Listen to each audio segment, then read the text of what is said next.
when you heard that Mike was the guy after the search, what were your thoughts? I was honestly very happy. I kind of felt like he was the guy before he was announced. Like the writing on the wall kind of just said that. And I think back to the Sacramento Kings offense a couple of years ago, and the way they used De'Aaron Fox and Sabonis to play off of each other was very imaginative, and I feel like that's what we need in our offense. And being able to utilize Jalen Brunson and Karl Towns that way, I feel like opens up a world of possibilities, and I believe we have a better supporting cast. So with what he can do for our offense, I think he might be the best candidate. He's been to the finals, he's won a championship, he's had plenty of experience. So I'm definitely on board for Mike Brown. Kevin, were you surprised that Brown ended up here, so soon after the Kings exit? What were your thoughts on the Knicks landing here with their head coach? Yeah, first of all, Ian, thank you for the opportunity to be here today and talk Knicks. When I was a lad many years ago, my very favorite first basketball player was Clyde. And I think just watching him on a little black and white TV and the way he controlled the game made me a Knicks fan many years ago. So I appreciate the chance to talk about the Knicks and of course, Mike Brown. I think I speak for most people in Sacramento when I say we were happy for Mike Brown. Mike Brown, I don't think it's an exaggeration to say he was beloved in Sacramento. And yeah, things went sideways in a hurry, as they tend to do here. But Mike Brown turned this thing around. Mike Brown had 2 winning seasons with the Sacramento Kings. That is hard to do. So as far as my reaction, I was just glad to see him end up in a situation where he's got a chance to continue to show what a great coach he is. The process for the Knicks was non-traditional. Obviously, they didn't have a go-to candidate when they let Tom Thibodeau go. I think it's fair to say, accurate to say, Mike Brown was not choice number 1. But that happens sometimes, teams not getting their top choice and landing with the best interview. And, it's worked out several times in NBA history. It hasn't worked out in other times. But the process here, I think at the top, the Knicks were looking at Jason Kidd or hopeful on Ime Udoka or Chris Finch that there could be some way to wedge things in Houston or Minnesota and get one of those guys out of their deals, or Dallas with Kidd. Obviously didn't happen. And then they go through the interview process. And I was told that Timberwolves assistant Micah Nori really impressed the Knicks during the interview process. And, he was getting consideration all along for the job. At the end of the day, Knicks choosing a coach with significant experience in the league. And Mike Brown had several stops: Sacramento, Cleveland, Los Angeles. He's been around. He's coached big markets, big-time players. So they went with experience. But Nori, I was told, with the way he was discussing usage and just how to, keep guys fresh, I think he impressed the Knicks there. So it'll be interesting to see his future there when the next coaching round of hires and interviews goes. But nonetheless, Brown holding a press conference here, introducing himself to New York. And Shaun, I'm sure you were watching that. And what was your takeaway from that first press conference? I think that my takeaway was just like, he's very focused. I mean, of course, but he's very focused. Of course, I'm sure, most NBA coaches are, but I think he's got a mission. He didn't really come here and overpromise anything. He didn't say anything unrealistic. He didn't get caught into the, what do you bring that Tibbs didn't? Like, he stayed away. I think he's just going to come here and be basketball. And he's also lighthearted. I feel like he did a really good job, interacting with the media. He wasn't bothered by it. I'm looking forward to how he's going to handle that throughout his time here. I feel like a lot of times with Tibbs, I feel like I learned from him in some of his post-game press conferences, just the way that he approached everything, the way that he spoke on the team. And so I'm interested to be able to do that from a different perspective with a different coach, and different execution as well. Kevin, the expectations are sky high. He took over for Tom Thibodeau after Thibodeau reached the conference finals, first time in 25 years the Knicks had gotten there. Knicks choosing to move on. Was it the right choice? Was it the wrong choice? I think, we won't know until late May, early June, but expectations certainly through the roof here in New York. And I wonder, just based on your time covering Mike, how do you think he would handle those expectations, or these kind of elevated expectations? That's a great question, because it's almost a different job than he had in Sacramento in terms of the expectations. When Mike was hired by the Kings, it was a matter of, look, can you come in and staunch the bleeding and stabilize the patient? And he came in, of course, with this winning pedigree, and he did a great job of that. Here with the Knicks, it seems to me the job is you've got to deliver a baby, a championship baby. So to Shaun's point, Mike did a great job of addressing the expectations. I thought it was really interesting in the press conference. It's almost as if he Googled things to say in your opening press conference, and he just stuck to those really safe talking points, which I understand. I think he's genuine when he says he's excited about embracing those expectations. I think he's proven he's capable of doing that. I'll also say one of the things that he said, he talked about the partnership that's so important between he and the front office. And yeah, that again is something that all coaches say, but it's something that was lacking. And that's what spelled his doom here in Sacramento. That relationship fell apart. So when he said that, yeah, on the one hand, that's what coaches say. On the other, I raised an eyebrow at that because in a way, I think he was pointing out we didn't have that in Sacramento. That's interesting. And just based on how it all played out there in Sacramento, let's start early, because what worked? What did he do to kind of get things off the ground and moving in the way that everybody saw that he did with that playoff berth? Yeah, well, as Shaun pointed out, he did a great job bringing in an offense that was in his first year there. It was one of the most efficient offenses in NBA history. He is a defensive-minded coach. He was tasked by ownership with coming in and addressing the offense.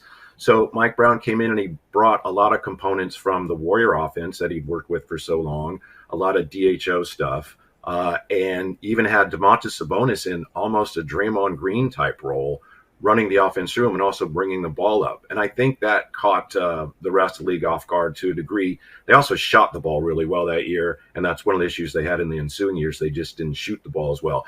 He also did a great job defensively. Mike Brown in his second year with the Kings, they were 14th in defensive rating, and they should build a statue of him for that because that team was terrible defensively. He did a great job knowing that they had trouble stopping the dribble penetration, and Sabonis was not a great shot blocker or rim protector. So they ran almost like a pack line, and they would really pack the paint. And they did get burned from the three-point line, but they did do a really effective job limiting points in the paint with a team that was not very good defensively. And I don't think he gets enough credit for that. It's interesting because when you say, giving up, not giving up, but getting burned from three because you're taking other things away, I think that's what the Knicks did semi-regularly under Tom Thibodeau. And Shaun, I'm wondering, for you, you see obvious areas, or is there an area defensively for you where you think Brown can be better with Karl Towns and Jalen Brunson in the starting five, or be better overall, get this defense up a few notches? I think a big part of our defense improving, and I felt this way throughout much of the season and most of the playoffs, is just not overcomplicating it. I think that a lot of times we tried so hard to hide Jalen Brunson and Karl Towns that we put ourselves at a disadvantage. Like Jalen Brunson, granted, he's not, he's small, so he's going to get picked on at times, but he's not inept defensively. Like, he can hold his own against a lot of people. Karl Towns is, terrible in pick and roll coverage a lot of times and don't know where to be at or how to handle that. But as far as like guarding on he can switch on to most people, so it's just like, hey, if they get that switch, play defense. I think that's a big part. Like, we have enough as far as OG and Mikal, and when Mitch is out there, we have enough help to just play defense through some of those. I think a lot of times we just gave teams advantages because we're sending two, because Jalen has, Derek White on the wing. And it's just like, we don't necessarily have to do that yet. Let them create the advantage before we give it to them. So I'd like to see some of that this year. And Kevin, the end in Sacramento, I think, surprised everybody. Did it surprise the journalists who are around the team every day, paying attention to the team every day? Did you see something coming there? You knew something was going to have to happen, and you hoped it wasn't that. And again, I talked about how Mike in a lot of quarters in Sacramento was beloved. He got along really well with the media. But to your point, this was, the year they brought in DeMar DeRozan, and they were all in on last season. And they struggled early, got to 13-13. They came home early December, a 5-game homestand, and they lost all 5. And a couple of them were just crushing losses, including the last one where De'Aaron Fox fouled Jaden Ivey. They were up 3 and he fouled him shooting a corner 3, made it, got the foul, made the free throw. They lost by 1. So the Kings felt something had to be done. I know Monty McNair did not want to let Mike Brown go. And that's one reason why the whole thing was so confusing, because it looked like Monty was trying to talk ownership out of firing Mike. Right. He left after practice for a road game in LA, and he got fired on his way to the airport, which was really a bad look, typical King stuff. But it was because I think the GM, Monty McNair, really did not want to fire him, and fans were confused and didn't want him to go either. Yeah, it seemed to me like an ownership decision, and then led to that quote from Michael Malone in the aftermath of it, which is legendary. I can't say it, but you should Google it because it's a good one. And so he and Monty, though, from what I'd heard, it sounds like from what you're saying, that they were on the same page mostly, as much as a coach and a GM can be with a team with high expectations that's struggling. Is that the sense that you had there, even at the end?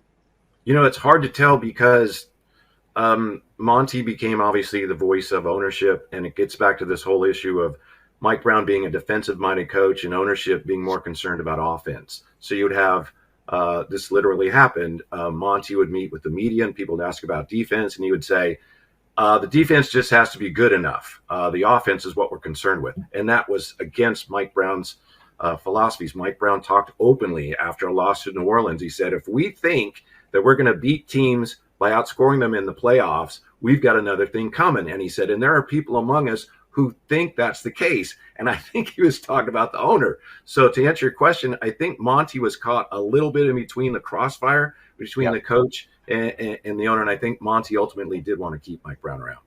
Yeah, it's interesting. I want to get back to that too. But I want to ask Shaun, the idea that Brown, has options here with the starting five, double bigs, Josh Hart, and different configurations there. Will you be okay or disappointed with Brown if he keeps the starting five that the Knicks didn't end the season with, but played with for most of the season? I wouldn't be. I'd be okay with it if that's what he chooses to do. Like, at the end of the day, I trust Mike Brown. He's going to be in there, in training camp and in practice. He's the one drawing up his schemes offensively and defensively. Whatever he feels comfortable with, if he feels like we can execute it and carry it out, I'm good to go. Honestly, the starting lineup we just had got to the Eastern Conference Finals. Like, I don't think that our team is at a disadvantage, So I'm perfectly fine with whatever he decides to do. I think we have multiple options, and that's, for the first time in my life or not, but recently, we have rich people problems. We once had a problem with the starting lineup. We're like, yo, do we have 5 starters on this team? That's where I come from. So I don't have a problem with whatever he chooses to do. It'll be because, he sees that it fits best. Now, if my only problem would be if he makes a decision and then, 15, 20 games go by and that's clearly not the best lineup, and then he sticks with that. As long as he's open to adapting to whatever works best. But yeah, if he wants to go with something that he is confident in and he feels like this works and everybody on the team is good with it, then who am I to complain from outside of the facility? Right. That makes sense. Very rational take for a passionate Knicks fan, which I love the passion of the Knicks fan base. And I see a lot of rational takes, but sometimes people get excited, and that's when it gets fun on Twitter, honestly. But anyway, I don't want to digress too much. So Brown, Kevin, maybe was not fully on the same page with McNair, but obviously McNair didn't want to fire him. So I think that tells you something. And the partnership here is something Brown mentioned a lot in that press conference, as you noted. And he mentioned Leon Rose regularly. And so, it's funny, Tom Thibodeau, Leon Rose, so close, had such a strong relationship, I assume. And that was one of the reasons that Leon Rose brought Tom Thibodeau in, his first head coaching hire. And, you would think that everybody's rowing in the same direction. And because of that relationship, that just makes the connection between front office and head coach even more solid. And, there were disagreements along the way. And at some point along the way, Leon Rose, we went from, being willing to, in my view, lay down on the tracks for Tom Thibodeau to obviously recently not wanting to do that and seeing kind of where, the Knicks had fallen short and seeing where coaching had played a role in that. And again, is Leon Rose right? Is he wrong? We're not going to know for at least 10 months here, in my view. But the interesting thing with Brown and Rose is, he mentioned the partnership. The Knicks were looking for a coach who would partner with the front office. I think Tom Thibodeau had, strong ideas. His voice mattered in terms of personnel decisions. Sometimes the decisions were what Thibodeau wanted. Sometimes they were not. Maybe there was some friction there. So I think that's when you talk about the partnership. That's where this is going to come into play. And I want to hit on something else quickly, Kevin, because Mike Brown talked about, how he builds relationships and how those relationships allow him to hold players accountable, in a direct way. And that's something to me that's so key in this league for success. Do your players trust you? Can you tell them hard truths? Can you have honest conversations with them? The communication, I don't think it was always super clear, super wide open lines of communication between Thibodeau and the Knicks. And look, that's not to take anything away from what Thibodeau did, because obviously it worked. But I want to know, Kevin, in Sacramento, did you see Mike as a guy who did hold people accountable? Not even publicly per se, but just your read on it? Yes, he definitely did. And in fact, he did that sometimes publicly, and it didn't go over well. I think what happened to Mike was he came in, recognized the situation. De'Aaron Fox is the guy, and he coached De'Aaron Fox with, I'll say tough love. And De'Aaron Fox responded to that. He loved it. Well, then what happened to Mike is when the organization got to a point where we're not sure we want to extend Fox, and he's not sure he wants to stay here. That ended up making Mike's standing a little more tenuous. But I don't think Domantas Sabonis was a player that appreciated Mike coming out after games sometimes. If Domantas had a good game, which he had a lot of them, I remember Mike saying, yeah, he's a good player, but that's what he's supposed to do. That's what good players are supposed to do. And especially last year when everyone got so frustrated, there was a time or two when he publicly called out Domantas Sabonis. He's got a box out there. I think there was an offensive putback at the end of a game that cost him. And Mike said, he can't do that. He's got to box out there, which is obvious. I don't know that Domas handled that well. And towards the end of last year, also, you had Mike Brown at the end of his year. He openly talked about, look, we have a game plan. We went up there to Portland. They didn't execute it. And he called out the players repeatedly. And he would say, I don't know what more I can do. So it got to a point, players initially, this guy's won championships, this is great. But then by the end of last year, everyone was frustrated, and he lost the team to a degree. Mm-hmm.